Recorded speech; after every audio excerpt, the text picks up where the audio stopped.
Okay, for today, welcome to Subtropical Gardening Podcast. This is a weekly gardening show program for people to tune in on the live chat and participate in this podcast.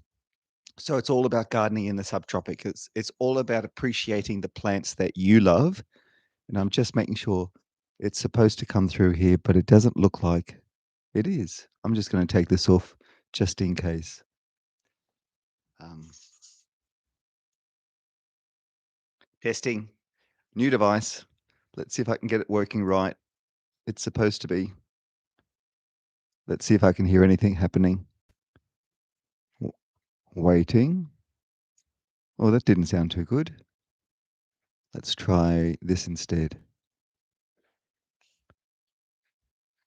It sounded nice, but there's no change to the system itself. So I might get rid of this. This is a Bluetooth microphone headset uh, on this new gardening program, and it doesn't seem to be working. So I'll go back to the old cable one next week or fix out how I can get this working correctly. So I'll just turn it off and get rid of it.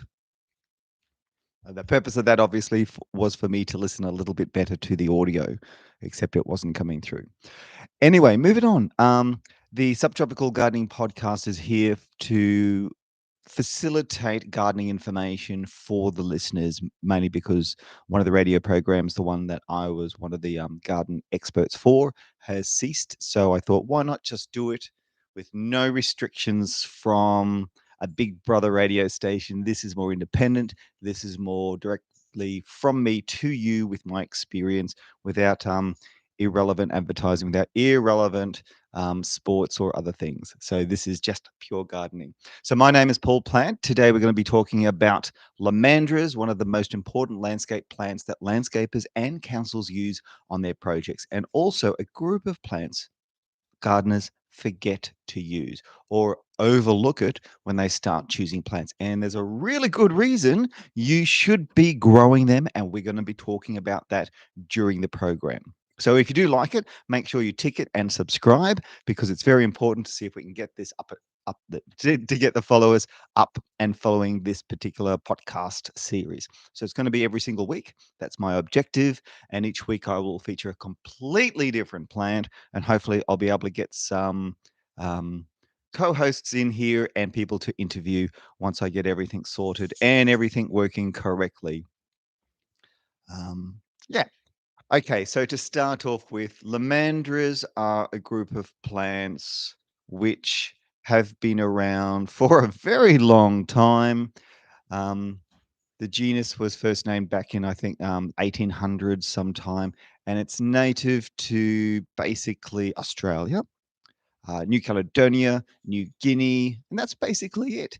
Virtually every single state and territory in Australia has Lomandras, which is why they are so good. That said, it's also very important you choose the right variety or species or cultivar. And the reason being is that some of the marketing companies behind in the nursery industry might find a particular interesting feature plant in, say, the hinterland of Victoria and start marketing that because it has some really striking features, which are absolutely beautiful. But when grown in the tropics and the subtropics, it really is an unsuitable plant because it will die during the peak of that summer heat humidity period. So choosing the right variety is very, very important.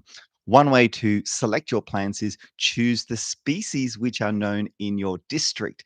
And council normally uses the best varieties, and they know through experience if a particular plant dies, they don't include it in the future projects, or at least it's taken off their specified list series. And I do know that some of the councils, I've been looking through some of the councils recently, they have lists that are a little bit out of date, may not have the right species, not just Lomandras, but some other plants as well. And I'm just going to have, my dogs are just playing havoc in the background. I'm just going to have to shut them up. I will be back in a second.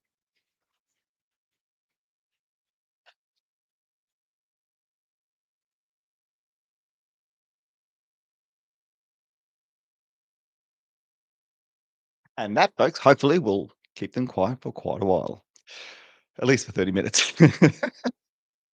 Okay, so with the Lomandras, a bit of experience here is some plants need the full sun, some like the dapple shade. So again, the right species is very important. In the landscape and nursery industry, the fundamental two ones we use are Lomandra longifolia and Lomandra hystrix. The best way I can describe these is Lomandra longifolia is more upright, handles more full sun, is a lot tougher, and handles more diversity.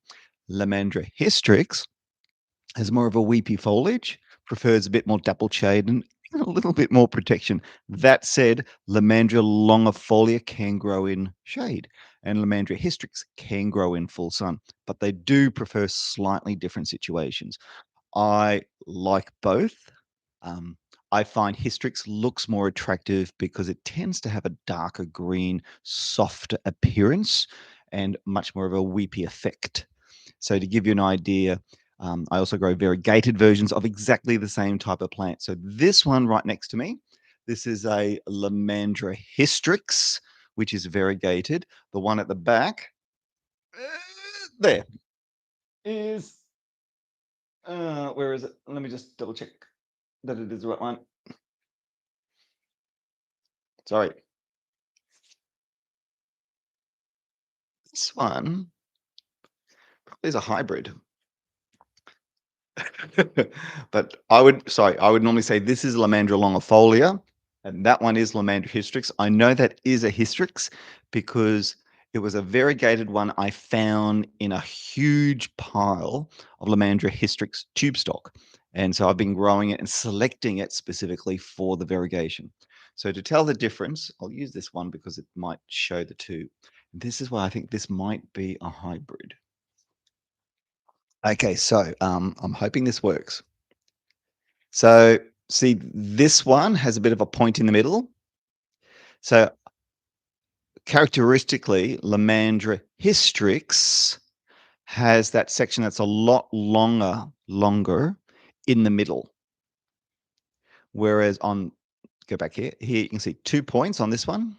And that's a characteristic of hystrix. And of course, some of the other species cause more confusion, but it's the way these two things occur is one of the iconic things. In fact, I've got one here. I don't know if I can bring it in. Um, I might have to bring it closer. The other ones, I'll bring them in each time.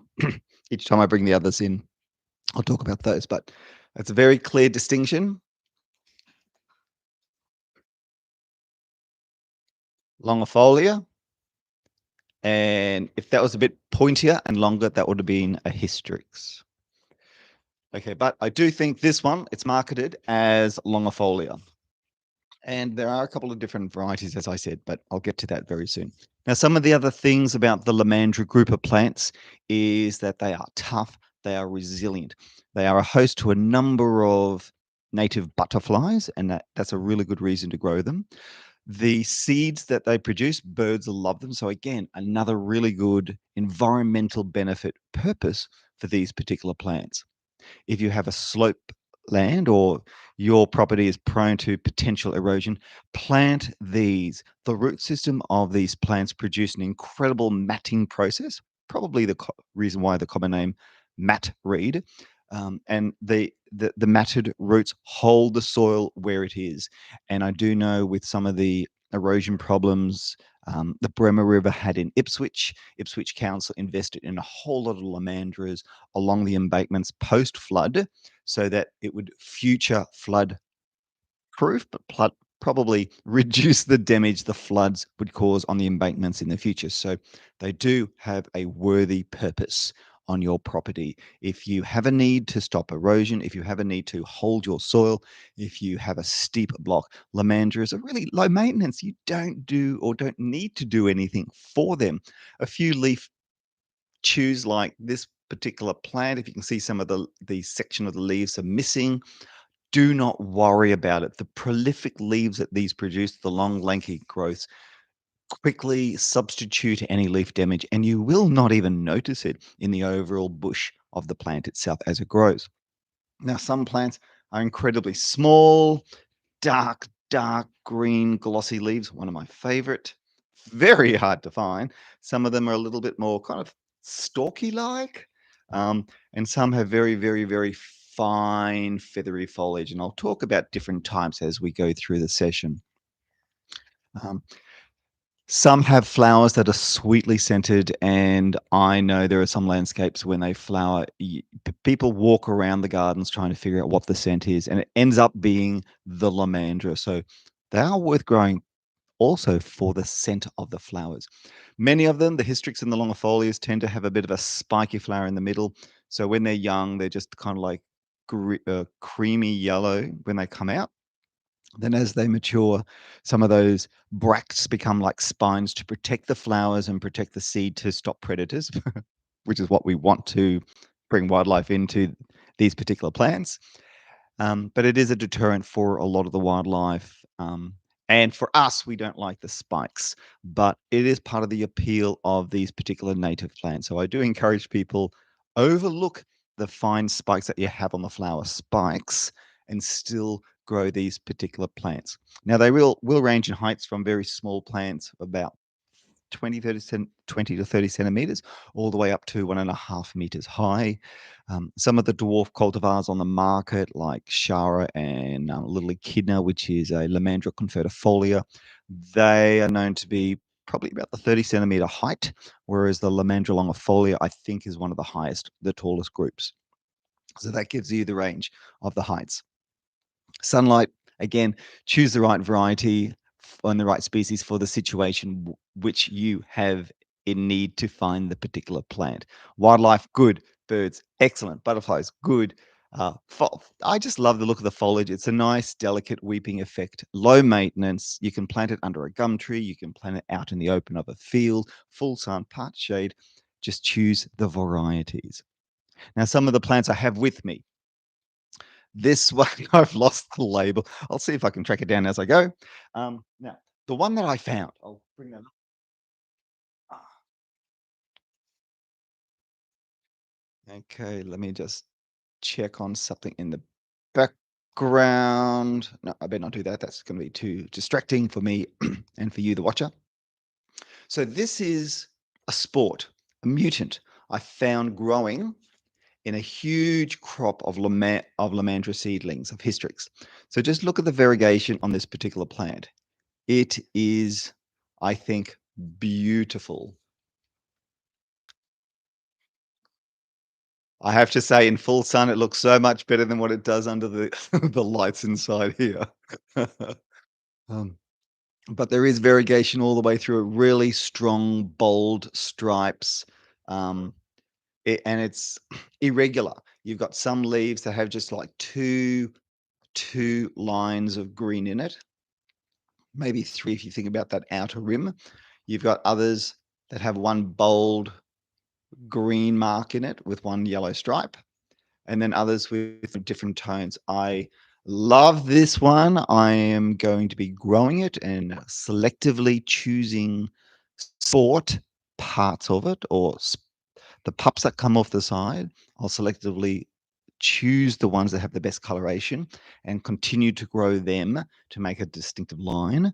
And if any revert to green, obviously throw them away, or in my case, plant them on my property. But this is Hystrix. Definitely a weepier habit. Just look at this habit compared to this other one, which is more upright and broad. So longifolia, Hystrix, softer, weeper. And I do agree. I do say it's a much glossier leaf compared to this particular one. But a very delicate plant and will be a feature. I've got one planted in the garden just like this one. It is doing exceptionally well. They're my mother plants for my future plants that I will be selling in the future. I have some that, because they're not flowering right now or not at the peak of their season, they don't look as good as I would like them to look right now. And also, hence, the labels that were on them have been misplaced because a lot of the stock at my place, I've moved from one spot to another. So I've got to think what some of these are. And I'm hoping this one, and as you can see, they have a bit of a stemmy stalk, fairly broad, flat green leaves. but a stalk. I'm hoping this one is my Lomandra multiflora. Um, I'm just going to have to start labeling every single pot rather than a few, and then I move some, and then I forget what are what. So Lomandra multiflora is more like a rainforest fringe plant. It needs a more dappled light. It does prefer a kind of like a sandier, kind of like it's almost like fringe forest, a Wallam situation. It's where I usually find them is a very sandy area, and luckily I had a few on my properties. I've potted them up, and I'm hoping to see if I can grow them and propagate them. They've gone through some bad times and some good times. Last year I had these in flower. I was so happy. In pots, in flower, absolutely divine. But they're very hard to get hold of. Ironically, landscape architects look at the council listings and have this particular plant listed, then see a photo on Instagram or internet and go, "Oh, I want these," and then put, 11,000 on an order. No one grows this one in numbers. You're lucky to find 6. But if you can find it, going to a land care group, please buy them. They are a little bit more delicate. They've got very, very kind of medium foliage, so not very fine and not very thick, but I find this one a very pretty plant in terms of the dark green tone, and the flowers are absolutely beautiful. So as opposed to longifolia and hystrix, this one produces a stalk in the middle that has little bulbils, like rings of circle on the way up, and it's absolutely beautiful when you see it in the wild. Um, I think it's the male that has the pretty flower and the female that has an unimpressive flower. I will have to check on that one. Sorry, I should have checked just before I went on, did the live section. So that's one type. Then, of course, on my property, I've got a whole range of Lomandra filiformis. And I'm trying to select some of the really nice forms on my property. Some are very upright. Some look like a complete ball, half a ball, absolutely beautiful. And I've noticed in my area that is the most common Lomandra that I see in the bush. And very fine and wispy foliage. If you've ever seen in the market Lomandra Shara, it looks a lot like that. Except this is my local one, and it's not marketed brand. I'm just trying to move all these leaves out of my head. They're still there. Ah, um, so then another species I have is probably my most cherished of all the species I own. This is Lomandra spicata. Incredibly dark green, glossy leaves. This is a very small growing plant. Again, maybe 30 centimeters, possibly less. However, this one needs kind of almost like the creek banks of a semi-rainforest situation. It has orange fruit, absolutely stunning, highly attractive when in berry. It is absolutely gorgeous. The leaf pattern, I'll see if I can get one up there. It's more like at an angle, the cut of the leaf. Whereas this one on the same plant, two next to each other, let's see if I can move it to a spot where you can see it, has a bit of a point to it. So they seem to be very extremely variable in how they do their leaf tips. But it's when it comes to Lomandras, the way that they identify botanically the different species is a combination of the leaf tip and the flower structure. So getting acquainted with the tips is very, very important. But just look at this dark green. It is almost like an emerald green, and it's got a really strong, tough structure to it. It's really impressive. These I think I've had now for almost 3 years. That's the height after 3 years. 3 years of one of these things, they're about 1.2 meters, but this is still, that's 15 centimeters. That's all it is so far. I'm going to be very lucky if it ever reaches 20. Um, it is a beautiful dark plant and extremely hard to source. And what was it last year? The grasshoppers virtually that was what was left last year. I had just a few plants with just a few leaves left on it, and this is all the new growth over the last 12 months. And I would have to say, because we've had such a wet summer, it has seriously assisted the growth of a lot of these lomandras. Some have suffered, and this is where I come to the next point of lomandras. Choosing the right plant is critical. There's a lot of cultivars and varieties on the market which do not work in the subtropics and the tropics. And what we find is that during the winter and spring and early summer, they look beautiful. Now, I'm talking about things like Trojan, Verde, Shara, and all of those other varieties. I have to admit, I love Verde. Verde, when grown well, is beautiful. Out of those three, that's my preferred one. But then we hit that really awkward period here in the subtropics and the tropics where we get weeks on end of just overcast, rain, no sun, it's humid, it's miserable. The plants just simply die. They just give up. There's too much water around them. They're not draining. They don't have enough air movement. They don't have the dry air movement, and they start to die. And this is also because of where they were originally found, sourced, and grown. So if they were a plant that was originally found in, say, Melbourne or South Australia, they have a more Mediterranean style garden where it's a hot, dry summer and a cool, wet winter. We have the reverse. We have a wet, humid summer, which is what kills them, and our drier winter doesn't kill them, but it's our summer that actually knocks them for six. So I've seen many landscapes where they've been put in and they look absolutely beautiful. They grow well for the first few years because of a drier summer. And then we have the summer we've just had here in 2025. And plants have been dying left, right, and center. Same with the kangaroo paws. People planted them for the last few years, and a lot of those just carked it and died and have not survived, despite what some of the new marketing words are. But I'm watching, I'm noticing some survived. I'm just watching to see what's happening with those kangaroo paws. But back to my lomandras. I encourage people to consider them as part of their palette, not necessarily an indoor plant, but if you've got a balcony or a patio that is exposed to more air movement, might be a bit harsh. Yes, give it some consideration. If you're outdoors and you have acreage, this is a must plant for you, both low maintenance, no care, environmental, tick for everything. If you're on a medium-sized property, these are worth considering because they are so adaptable and they can be great filler-ins for gardens. Now, over in the US and in Britain, there's this really strong move towards grasses and prairie-looking plants. This is a really good this is a really good alternative for people to get that grass-like effect. In fact, most nurseries put these in the grasses section.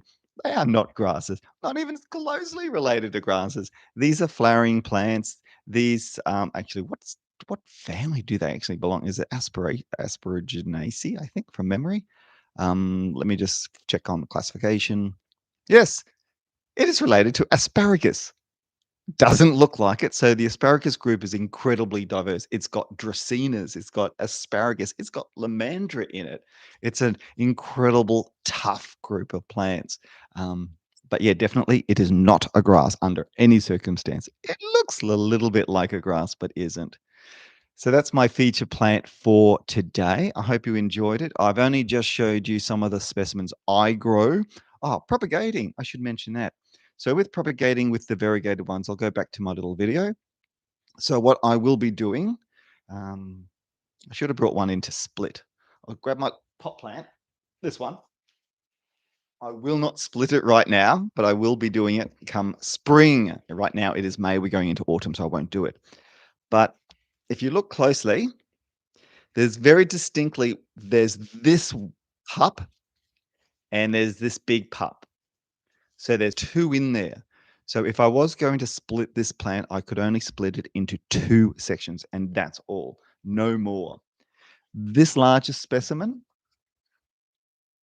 Again, there's only really two major sections that I could split it. So when it comes to propagating, don't necessarily think about splitting a plant into as many plants as you possibly can. Think about dividing it into successful components that will actually root and survive through the period, but do it at a time of the year when you're going to have success. Winter is not the best time for splitting these particular plants.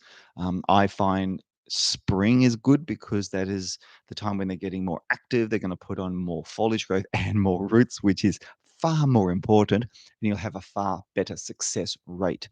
Now, in commercial situations, they propagate the special varieties like Verde, Shara, Little Pal, Lime Tough, Taniki, um, Ocean, all the others. They're usually propagated by tissue culture. So a small component of the meristematic tissue is put through the lab. It's divided under sterile conditions, and then they produce thousands upon thousands, if not millions, of the same plant from a very little bit of plant material.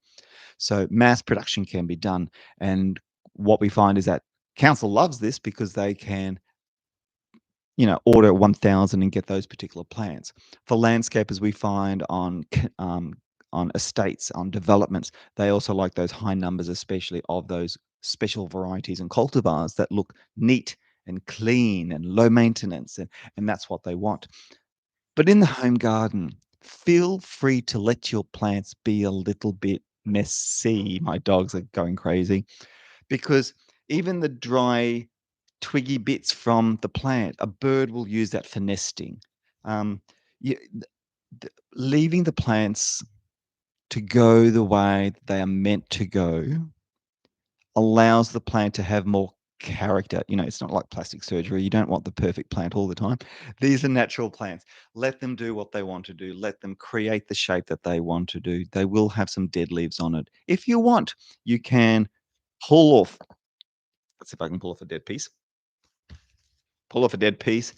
Um, that might be enough.